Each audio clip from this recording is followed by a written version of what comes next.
Hi! Hello అందరికీ. నేను మీ Sanvika. Welcome back our channel 'Dhruti Shanmukha vlogs'. ఈరోజు ఫ్రాన్స్ ఫ్రై చాలా సింపుల్‌గా, ఈజీ వేలో చేద్దాం. ఈ రెసిపీ చాలా సింపుల్‌గా అయిపోతుంది. చాలా టేస్టీగా కూడా ఉంటుంది. నెక్స్ట్ రెసిపీ చూద్దాం. ముందుగా ఫ్రాన్స్‌ని తీసుకొని క్లీన్‌గా వాష్ చేసుకోండి. రొయ్యలు నీసు వాసన రాకుండా ఉండడానికి సాల్ట్, పసుపు వేసి క్లీన్ చేసుకోండి. ఇప్పుడు క్లీన్ చేసిన రొయ్యల్లోకి హాఫ్ టేబుల్ స్పూన్ మెంతిపిండి, 2 టేబుల్ స్పూన్ల నిమ్మరసం వేసి రొయ్యలకి బాగా కలిసే విధంగా బాగా కలుపుకోండి.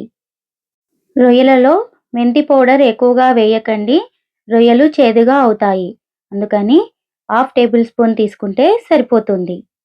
రొయ్యలకి మెంతిపిండి, నిమ్మరసం బాగా పట్టిన తర్వాత నెక్స్ట్ ఒక ప్లేట్ తీసుకొని రొయ్యలని ఒకదానికి ఒకటి తగలకుండా స్పేస్ ఇచ్చి ఫ్యాన్ గాలిలో ఆరబెట్టుకోండి.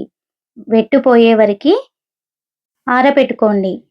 ఇలా ప్లేట్‌లో కన్నా ఒక క్లాత్‌లో తీసుకుంటే వెట్ అనేది తొందరగా ఆరిపోతుంది. రొయ్యలు తొందరగా డ్రై అయిపోతాయి. హాఫ్ ఎన్ అవర్‌లో రొయ్యలన్నీ ఇలా డ్రై అయిపోతాయి. ఇలా డ్రై అయిపోయిన రొయ్యల్ని తీసుకొని పక్కన పెట్టేసుకోండి. ఇప్పుడు ఒక కడాయి తీసుకొని అందులో డీప్ ఫ్రైకి సరిపడా ఆయిల్ తీసుకోండి. ఆయిల్ వేడెక్కిన తర్వాత ఇప్పుడు డ్రైగా అయిపోయిన రొయ్యల్ని తీసుకొని అందులో ఫ్రై చేసుకోండి. రొయ్యల్ని ఫ్రై చేసేటప్పుడు మీడియం ఫ్లేమ్‌లో పెట్టుకొని రొయ్యల్ని ఫ్రై చేయండి. హై ఫ్లేమ్‌లో పెట్టడం వల్ల రొయ్యలు బాగా ఫ్రై అయిపోయి గట్టిగా అయిపోతాయి. అందుకని మీడియం ఫ్లేమ్‌లో పెట్టుకొని ఫ్రై చేసుకోండి.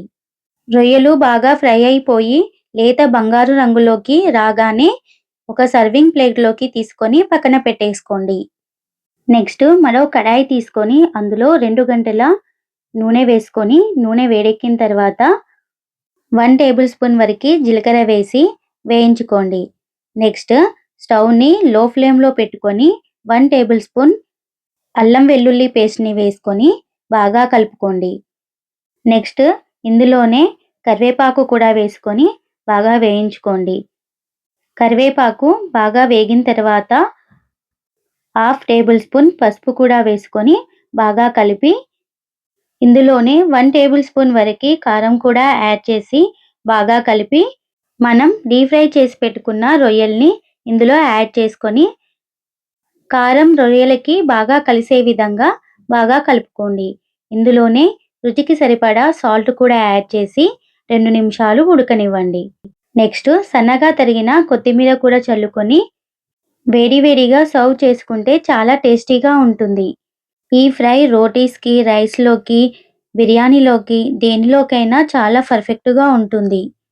మీరు కూడా ఒకసారి ట్రై చేయండి. ఎలా వచ్చిందో కామెంట్ చేయండి. ఈ వీడియో నచ్చినట్లయితే మన ఛానల్‌ని ఫాలో అవ్వండి. Thank you for watching.